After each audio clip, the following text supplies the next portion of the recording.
An interesting study suggests that long-distance running could help you live up to 5.6 years longer than sprinting. Sounds impressive, right? It was based on Olympic athletes and published back in 2017. Definitely eye-catching. But don't get too comfortable with that conclusion, because in a few minutes, I'm going to totally challenge it. Before that, let's break things down. To really understand which is better, sprinting or long running, you need to know how each style changes your body. Let's start with muscle fibers. When you sprint, your body taps into fast-twitch muscle fibers. These are built for short, explosive bursts of power. They give you that lightning speed but fatigue quickly, which is why sprints don't last long. These fast-twitch fibers are like high-performance sports cars. They deliver massive bursts of power in seconds but run out of gas quickly. That's why sprinting is considered an anaerobic activity. It doesn't rely on oxygen as its main energy source. Instead, it pulls fuel from stored energy reserves in your muscles, making it perfect for short, high-intensity efforts like sprints, HIIT workouts, or explosive drills. Now, let's switch gears. Long-distance running primarily uses slow-twitch muscle fibers. Think of these as your reliable, fuel-efficient engines. They don't create big bursts of power, but they can keep working for long periods without tiring out.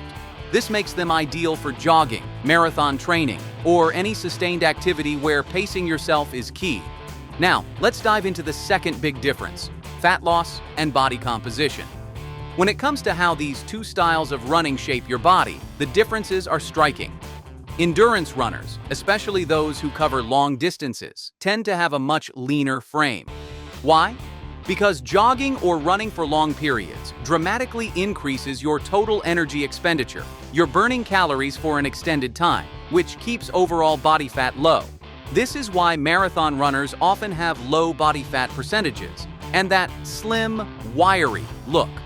Their lean legs are literally sculpted by hours of continuous running, and being lighter isn't just about aesthetics. It also reduces strain on their joints, helping them stay efficient over those grueling, long miles. But that's only half the story. Another important factor: joint strain. Running long distances puts a continuous load on your joints, so being lighter isn't just about running faster. It's also about protecting your knees, hips, and ankles over time. Endurance running relies on the aerobic energy system, which uses a mix of body fat and glucose for fuel. This steady burn is exactly why jogging keeps you lean and helps maintain a low body fat percentage over time. But here's where it gets interesting. Sprinting creates the opposite effect. Since sprinting covers only short bursts of distance, weight isn't as big of a concern. Instead, sprinters focus on building explosive power, and that means more strength training, more muscle mass, and a bulkier, athletic physique. So, while endurance runners are designed for efficiency and leanness, sprinters are built for power and muscle. Like I mentioned earlier, sprinting recruits those fast-twitch muscle fibers. And here's the cool part.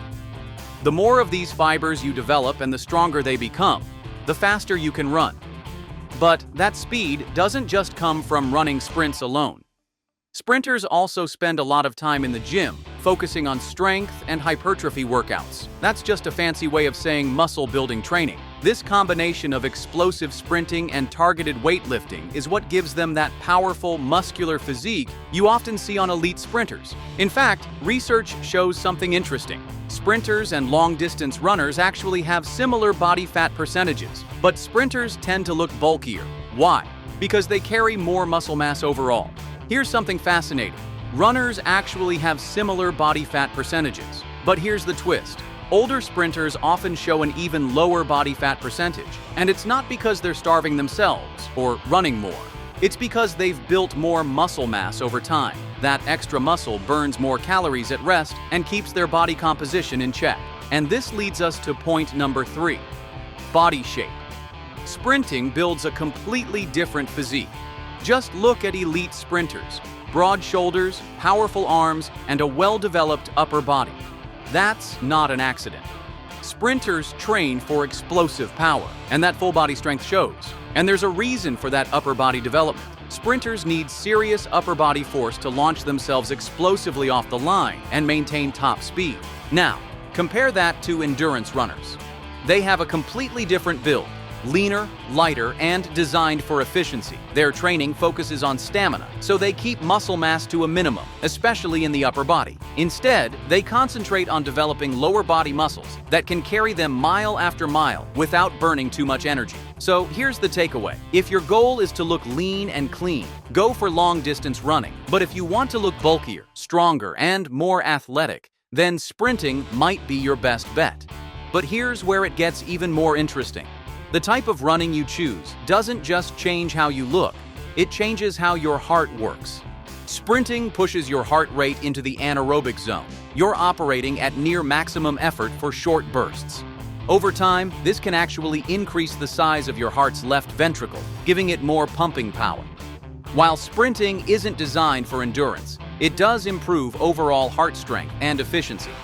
Long-distance running, on the other hand, keeps you in the aerobic zone, a steady, elevated heart rate you can sustain for long periods. This kind of training builds a heart that's incredibly efficient at circulating blood over time. Endurance runners often develop a larger right ventricle. That's the chamber of the heart that pumps blood to the lungs. This makes their circulation more efficient, helping them handle those long, steady runs. And the benefits don't stop there. Endurance running can lower your resting heart rate, reduce blood pressure, and even increase blood vessel size and volume, all of which promote better overall circulation. Now, compare that to sprinting. When you sprint, you're often gasping for air just seconds in, because your body is burning through oxygen at a rapid pace, way faster than it can take it in. That's why sprinting feels so explosive and intense. Your respiratory system is working in overdrive with no time to recover. This intense breathing from sprinting can actually improve your VO2 max. That's the maximum amount of oxygen your body can use during exercise. In other words, sprinting trains your lungs and muscles to work at their absolute limit. It also helps increase your lung capacity, but because it's so explosive, you often feel like you're completely out of breath in seconds. Long-distance running, on the other hand, takes a different approach. It gradually builds lung capacity by training you to take deep, steady breaths over long periods, making your respiratory system more efficient for endurance. Over time, distance running strengthens your respiratory muscles, the ones that help you breathe, and trains your body to use oxygen more efficiently. That's why long-distance runners usually develop greater overall endurance and lung capacity compared to sprinters. It's not about short bursts of power, it's about sustaining performance for the long haul. Now let's talk about metabolism. And here's where it gets interesting. Studies show that both sprinting and long-distance running create powerful changes in your metabolic rate, but in slightly different ways.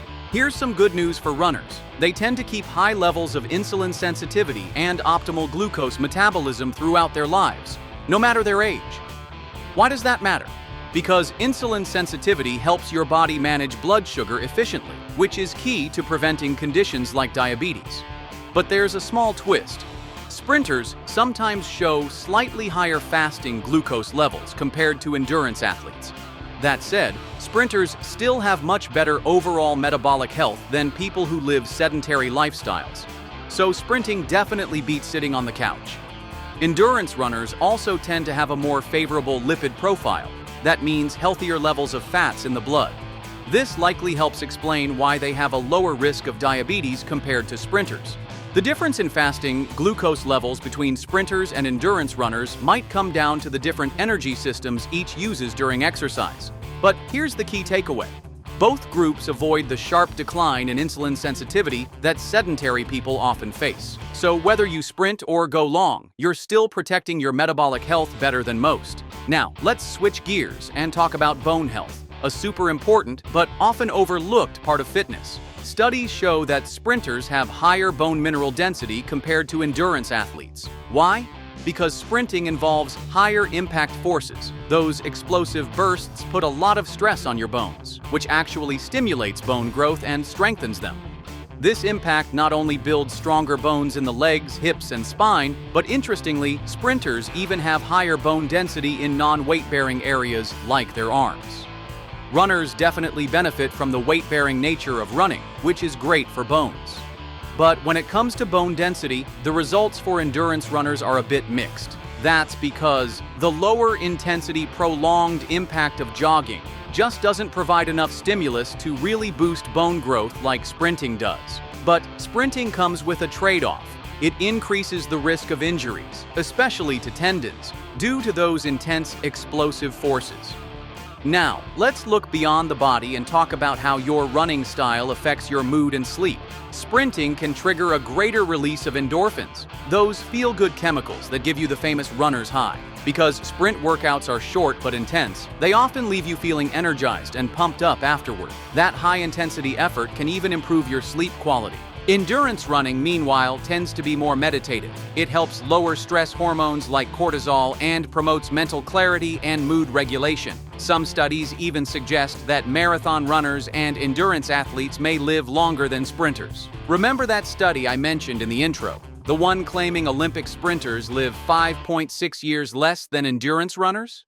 Well, it's not that simple. There are some major flaws in that conclusion. First, it only looked at Olympic athletes from 1928 to 1948, almost a century ago. Since then, sports science, training methods, and healthcare have advanced dramatically. Plus, the study didn't consider modern improvements in cardiovascular care, sports nutrition, or injury prevention, all of which play huge roles in how long athletes live today. In fact, a more recent study from 2023 found little difference in longevity between sprinters and long-distance runners. The 2023 study also points out that both sprinters and endurance runners enjoy major health benefits that boost lifespan, like better insulin sensitivity, improved lung capacity, and stronger heart function. On top of that, sprinters benefit from their higher bone mineral density, which lowers their risk of osteoporosis and fractures as they age. So, the idea that endurance runners live much longer than sprinters, like the claim from Lee Heidenreich's older study, is probably exaggerated and outdated when you look at things through today's lens. So, which is better, sprinting or long-distance running? Well, it really depends on your goals. If you want explosive power, bigger muscles, and stronger bones, sprinting is your best bet. But if you're after a leaner body, improved endurance, and a meditative, heart-healthy routine, long-distance running might be more your style. The good news? You don't have to pick just one. You can combine both styles through fartlek training, mixing sprints with steady runs, and get the best of both worlds. Now, I've got a separate video on that if you want to check it out. If you learned something new today, please hit that like button and subscribe to help me create more science-backed content just like this. Now, let's move the conversation to the comments. Tell me, which running style do you prefer and why? I'll be reading and replying.